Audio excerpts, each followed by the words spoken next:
Hello everyone, welcome back. I hope you are doing well. So today we are going to start with exercise 9.3 question number 1.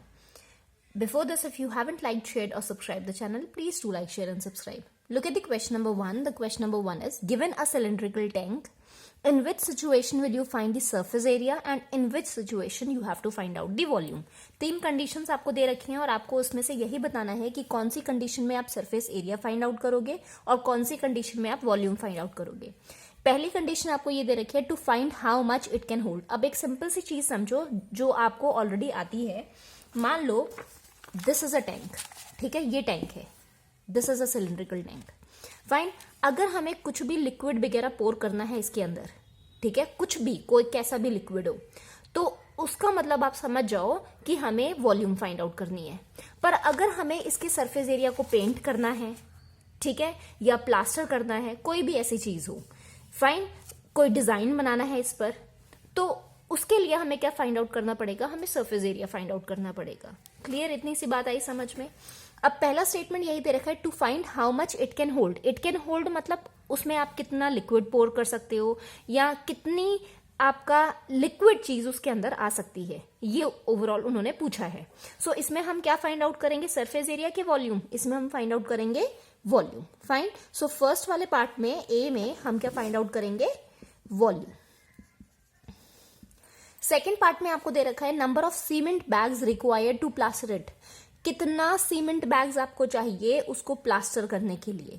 तो अभी बताया आपको कि paint करने के लिए, प्लास्टर करने के लिए कोई ऐसी चीज हो तो हमें क्या फाइंड आउट करना पड़ेगा, सरफेस एरिया. तो बी वाले पार्ट में you have to find out the surface area. Fine. Now third condition में आपसे पूछा गया है to find out the number of the smaller tanks that can be filled with water from it. छोटे छोटे कितने टैंक्स आप उसमें से फिल कर सकते हो, ठीक है. इन तीनों टैंक्स को, मान लो 3 टैंक है, ये छोटे छोटे टैंक्स हैं, इनको वाटर से फिल करना है. तो उसके लिए हम क्या करेंगे, हमें अगर वॉल्यूम ही नहीं पता उसमें कितनी वॉल्यूम है, ठीक है, तो हम टैंक्स को कैसे फिल करेंगे. तो उसके लिए भी हमें सरफेस एरिया नहीं चाहिए, हमें क्या चाहिए, वॉल्यूम चाहिए. सो थर्ड कंडीशन में भी यू रिक्वायर वॉल्यूम, ठीक है. हमें वॉल्यूम से पता चलेगा कि कितने छोटे छोटे टैंक्स वाटर से फिल हो सकते हैं. Clear. I hope there is no doubt in this first question. Now look at the second question. The second question is diameter of cylinder A is 7 cm and height is 14 cm. दो cylinders आपको दे रखे हैं. Fine. 2 cylinders हैं. इसका diameter आपको कितना दे रखा है, 7 सेंटीमीटर. ये A ले लो, ये B ले लो. फाइन. A B. इसका डायमीटर है 7 सेंटीमीटर और दूसरे वाले का डायमीटर कितना है, 14 सेंटीमीटर है. 14 सेंटीमीटर. इसकी हाइट कितनी है, फर्स्ट वाले की 14 सेंटीमीटर, ये पूरी 14 है, और दूसरे वाले की सिलेंडर की हाइट कितनी है, 7 सेंटीमीटर आपको दे रखी है. Fine. Now without doing any calculation can you suggest whose volume is greater. सबसे पहले तो हमें विदाउट कैलकुलेशंस हमें बताना है कि किसका वॉल्यूम बड़ा होगा, ठीक है. अब एक सिंपल सी चीज समझो, ये देखो, ये 2 सिलेंडर्स है आपके पास. फाइन. दोनों सिलेंड्रिकल है. इन दोनों सिलेंडर्स में इसका डायमीटर ज्यादा लग रहा है, इसका डायमीटर कम है. फाइन. तो सीधी सी बात, अगर जिसका भी रेडियस ज्यादा होता है उसका वॉल्यूम भी क्या होगा, ज्यादा होगा. Yes, one more thing, height का भी हमें देखना है. हाइट में बहुत ज्यादा डिफरेंस नहीं होना चाहिए. ऐसा ना हो कि इसका डायमीटर तो ठीक है ज्यादा है, इसका डायमीटर कम है, पर ये सिर्फ और सिर्फ इतना है 1 सेंटीमीटर का, और ये आपको दे रखा है 10 सेंटीमीटर का, ठीक है. तो अगर इतना डिफरेंस आ रहा है तो क्या होगा, ऑटोमेटिकली दूसरे वाले का इसमें ज्यादा वॉल्यूम होगी comparatively to that of this yellow one. Fine. तो ये चीज भी हमें ध्यान रखनी है. पर ओवरऑल अगर हमें देखना हो तो हम किसके साथ कंपेयर करेंगे, हम रेडियस या डायमीटर, हम ये देखेंगे. जिसका भी डायमीटर ज्यादा है that will hold more capacity, ठीक है, that will have the greater capacity. Okay. So हमें पता चल गया इसका डायमीटर कितना है, 7 सेंटीमीटर, इसका 14 सेंटीमीटर. अगर हम रेडियस भी निकालें, ये 3.5 सेंटीमीटर हो जाएगा, ये 7 centimetre.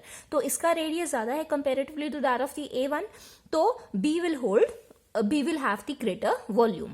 Now you have to verify by finding out the volume of both the cylinders. तो अब निकाल लेते हैं volume of cylinder A and volume of cylinder B. अच्छा, वॉल्यूम का फॉर्मूला क्या होता है, volume of cylinder is πr² H.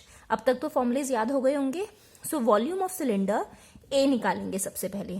कितना होता है pi are square H, 22/7 into what is the radius 3.5 into 3.5 into height is 14। Fine, cancel out कर दो, 7 5 35 कर दो या सीधे सीधे इसको कैंसिल आउट कर दो, 7 2 14। ठीक है, डेसिमल अगर आपको हटाने हैं तो नीचे 10 लगा दो, एक 0 लग गया। 2 5 10, 2 1 2, 2 1 2। Again 5 7 35, 2 5 10, 5 7 35। Fine, 11 into 7 is 77 and 77 into 7 is 7 7 49, 4 carry 49, 53. Fine, 539. So this is your answer. पहले वाले का वॉल्यूम कितना आ रहा है 539 सेंटीमीटर्स में दे रखा है तो सेंटीमीटर स्क्वायर। ये तो आपका आया वॉल्यूम ऑफ सिलेंडर ए। अब हम फाइंड आउट करेंगे volume of cylinder B. Second वाले में आपका again the formula is pi are square H, 22/7 into radius कितना हो जाएगा, ये डायमीटर है तो रेडियस में कन्वर्ट करोगे बाय डिवाइडिंग इट बाय 2। सो कितना आ गया अगेन यहाँ पर 7 इंटू 7, और हाइट भी आपको कितनी दे रखी है 7 दे रखी है। 7 से 7 cancel, 7 into 7 is 49 and 49 into 22 आप कर देख लो, 49 into 22, 9 2 18, 1 carry, 4 2 8, 9 2 18 plus 1। So added this will be how much 27, 7 लिखो यहाँ पर, 2 बचा, 4 2 8 and this will be 9 10, 1078। ठीक है, तो वॉल्यूम ऑफ बी कितना आया cylinder B, that will be 1078 centimetre square. तो हमें क्लियरली दिख रहा है कि the volume of cylinder B is greater than that of the volume of cylinder A, therefore volume of cylinder B is greater. ये हम लिखेंगे आंसर स्टेटमेंट में, volume of cylinder B is greater। अभी question पूरा नहीं हुआ, question में एक और चीज पूछा है कि verify by finding both the volumes of the cylinder. Volume अब हमने फाइंड कर लिया, वेरीफाई कर लिया हमने। Check whether the cylinder with greater volume also has the greater surface area. अब उन्होंने ये पूछा है कि जिस सिलेंडर की ग्रेटर वॉल्यूम आ रही है क्या उसका सरफेस एरिया भी ज्यादा है, ये हमें फाइंड आउट करना है। तो हमें दोनों का सरफेस एरिया फाइंड आउट करना पड़ेगा और उससे हमें देखना पड़ेगा कि किसका सरफेस एरिया ज्यादा आ रहा है। ठीक है, सो नाउ रिमेंबर कि volume of cylinder B is greater because I am erasing it. अब हम फाइंड आउट करेंगे the surface area of both the cylinders. Now surface area of cylinder A, मतलब हम total surface area find out कर रहे हैं। The total surface area of cylinder is 2 pi R R plus H, और A का हमारे पास कितना आ रहा है, ये गिवन है हमारे पास values. The 2 into 22/7, the radius is 7 centimeter of cylinder A. Fine, sorry, it's not 7 centimeter, it's 3.5 centimeter. Diameter दे रखा है 7, so 3.5 आया, यहाँ पर भी 3.5 plus height is 14 centimetre, right. अब क्या करेंगे, यहाँ पर कैंसिल आउट कर दो, 7 5 35, 2 into 2 is 44 into 0.5, ये कितना आ जाएगा 17.5। मल्टीप्लाई ऑल, वील सी कितना आएगा आंसर। दिस विल बी 5 4 20, 5 4 20, 22, 22.0, तो 22 ही लिख दो सीधे। 22 into 17.5 कर देख दो। Now look here, I have multiplied it here, 175 into 22। अब यहाँ देखो डेसिमल एक डिजिट के आगे दे रखा था, एक डिजिट के आगे मतलब ये हुआ कि जो हमारा आंसर आ रहा है उसके एक डिजिट के पहले डेसिमल लगेगा। Fine, so the answer is 385 centimetre square. Fine, now this is the surface area of cylinder A. Similarly, we are going to find out the surface area of cylinder B. Clear? The formula is again 2 pi r plus h, 2 into 22/7 and radius is 7. Again radius 7 plus height is also 7. Fine, diameter आपको 14 centimetre दे रखा था तो उसको 2 से again divide किया तो 7 centimetre है। 7 से 7 कैंसिल, 44 आया, into 7 plus 7 is how much 14, and when you are going to multiply 44 into 14, this is 616. Clear? So 616 centimeter square is your surface area of cylinder B. अब यहां से भी हमें देखने को मिल रहा है कि the surface area of cylinder B is greater than that of the surface area of cylinder A. Therefore, the surface area of cylinder B is greater.